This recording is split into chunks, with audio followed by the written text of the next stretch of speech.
going into practice 11 today. We got a 2 a day, and had some good meetings yesterday. Should be a little lively this morning. We'll be a little light in the afternoon. Going to come out in spider pads and get a lot of special teams, situational things done tonight. But it's happy with where we are yesterday. Still got, you're never happy. Totally. I mean, there's little things we got to, we correct in every position, and there's no perfection out there, that's for sure. Questions, everybody? What the braces that the linemen wear and quarterbacks wear, is that preventive, or what's kind of behind that? Yeah, Chris, it's definitely preventative.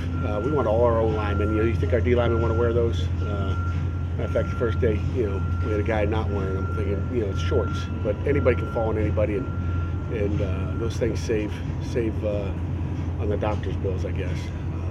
But it's a preventative thing. Quarterback, same thing. Left knee, you're back there in a pocket for especially right-handed quarterbacks. That's your front foot, which you can get fallen into, and just trying to save and protect these kids. The O-line generally wears them during games as well, and the defensive line takes them off in games. And I'm not going to make them wear them in games if they don't want to, if they don't feel right. So I think it's a safety thing, and we want to keep them as healthy as we can. You don't want to lose a guy in practice field. You mentioned the depth of your O-line quite a bit yesterday. I mean, can you just speak to the timing of having so many strong running backs and wanting to run the ball off this year, and how critical that all works well together? Well, to be a great football team, you got to be able to run the ball, and it starts with the offensive line. Although you'd like running backs to be their own blockers, talk about BYOB, but you've got to have a strong offensive line. And again, I'm happy with where they are. I mean, there'll be some more juggling going on at that position as well. And again, happy with our tailbacks. So I don't know what else you want to say. Do you have a time, I guess, during camp when you want each guy to earn each particular job, or will you roll right into that first week? We're going to roll right into that first week. I think after that last rehearsal scrimmage we have, and maybe we'll get solidify things after this Saturday. You never really know, but. It's a process, and it takes time. And the more stuff you install, you find out what guys can do and don't do well, and then that kind of formulates maybe where you're going to be at that position. You mentioned special teams. How important is that for sort of the younger players, like the freshmen, to be able to come in there and contribute right away? Is it tough to sort of convince them to sort of get excited about special teams, or is? No, I don't think it's tough to talk them into. I think it's a lot easier as a redshirt freshman than as a true freshman. I just don't think they know.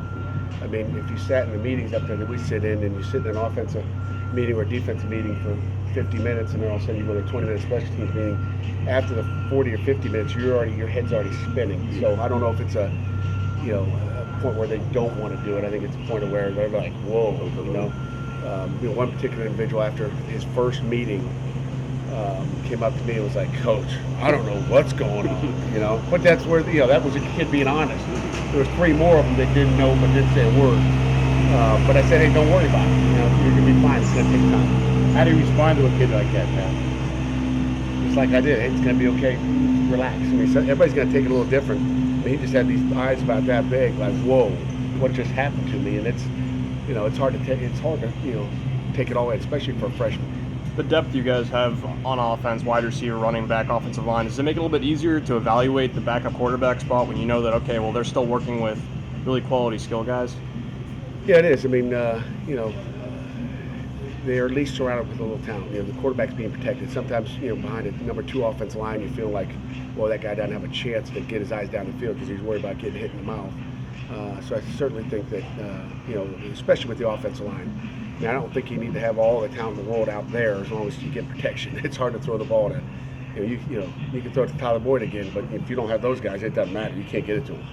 Is Quadri Henderson starting to accept the challenge and step up to that position?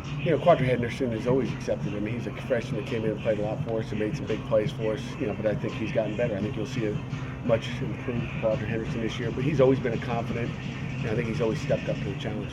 Do those stretch the field? I mean, does his speed give you that element to maybe be able to stretch the field a little more? I think so. Maybe we'll find out.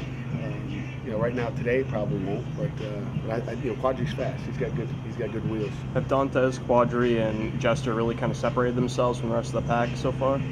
I wouldn't say separation. I mean, it's fall camp. I mean, it's hard to separate. You're not going to separate till those other guys are making plays too. So, I think they're solid. I think they're solid starters right now.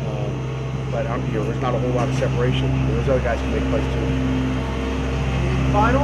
Will Edwards and Jared be out there today? Who? Edwards and Tyreek Yeah, they'll be out there. working at their bells? Okay. Thank you all. They might not be, but they're fine.